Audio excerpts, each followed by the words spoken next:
Welcome to the Short Funk Podcast. I'm Tom Barbalet, and today I'm recording from my podcasting room. I normally record Short Funks downstairs on the dining room table, which adds a bit of engine noise and a bit of traffic noise and a bunch of other noises that I have limited control over. But the difference is that my podcasting room has a bit of an echo to it, and I've thought a little bit about how I'm going to change things in the podcasting room based on this echo. From Model Rail Radio Show 100, which was basically the point where the podcasting room was ready to show for participants in Model Rail Radio Show 100 on location, I then stripped down the podcasting room and started to consider what I could do with the space. I had some feedback from Model Rail Radio participants who had seen the podcasting room for the first time, and the general advice coincided with my perspective, which was I needed to get rid of the cheapest possible bookshelves that I'd been carrying around through our time in the US and consider custom shelving for my podcasting room. In addition to custom shelving, I also wanted to have the floors polished and just make the space into something that's slightly more hospitable. My current podcasting room, truth be told, is perfectly fine. It's perfectly hospitable. But it does have a vast quantity of stuff in it currently that I'm slowly but surely packing up and moving into the attic. And its move to the attic is temporary. Well, temporary in the kind of 6 to 9 month time frame that typically these kind of projects take, associated with getting the floors done, getting in custom shelving, and just getting used to the space again. In addition to the custom shelving, I'm having it built in such a way that I could run a train layout on top of the bookshelves. And this requires a few minor alterations to the shelving, but really it's a project for sometime next year. The winter months are always very interesting for me, and I fit high wattage light globes in my podcasting room so I can utilize the best fake sunshine money can buy. And in that light, when the podcasting room is floor sanded, transformed with new bookshelves, I'm certainly going to be very mindful of the light and the white walls, which was something that I specifically picked so this room wouldn't be too gloomy. For folks who are interested in dimensions, it's about 11 feet by 14 feet, and there's a small alcove that's about 5 feet by 3 feet, which kind of extends it a little bit. There's a large closet in the side, which potentially could be removed to add a little bit more space to the room, but as far as I'm concerned, having the closet there and having the ability to have clothes and various other things hung up there, it's useful space.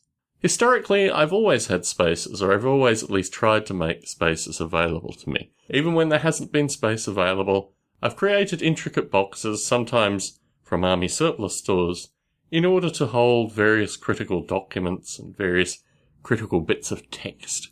And as I go through my podcasting room slowly but surely, and I probably should describe that what started as a very fast pack grew to a dwindling halt about 2.5-3 months ago, when the work commitments kind of extended. So this has been the first weekend that I've had an opportunity to get back into my stuff and do some decent packing. Not some heavy packing, but just some decent packing, kind of getting up to pace, with the view that ideally, by the new year, the space will be available to have the floors done and to start looking at custom shelving. One of the things I really like about my podcasting room is my ability to have hand-picked pieces of artwork. Usually hand-picked pieces of artwork that have some familial connection, but increasingly I also buy just little bits and pieces that catch my eye. Most of my artwork has people in it. Some of my artwork is kind of pastoral or flower scenes, but these actually come from my grandmother, my paternal grandmother, who was something of an artist and certainly produced a wide variety of different pictures that were sold and passed on, and the ability to have 2 pieces of her artwork in my podcasting room seems relatively important. In terms of my books, I reduced my books greatly last year, went through and got rid of a vast quantity, in large part based on the space of my room. But increasingly, I think the books that I have left, I'd like to showcase a little better. Maybe glass-fronted bookshelves for some areas, maybe various other things, but these are still issues that I'm considering.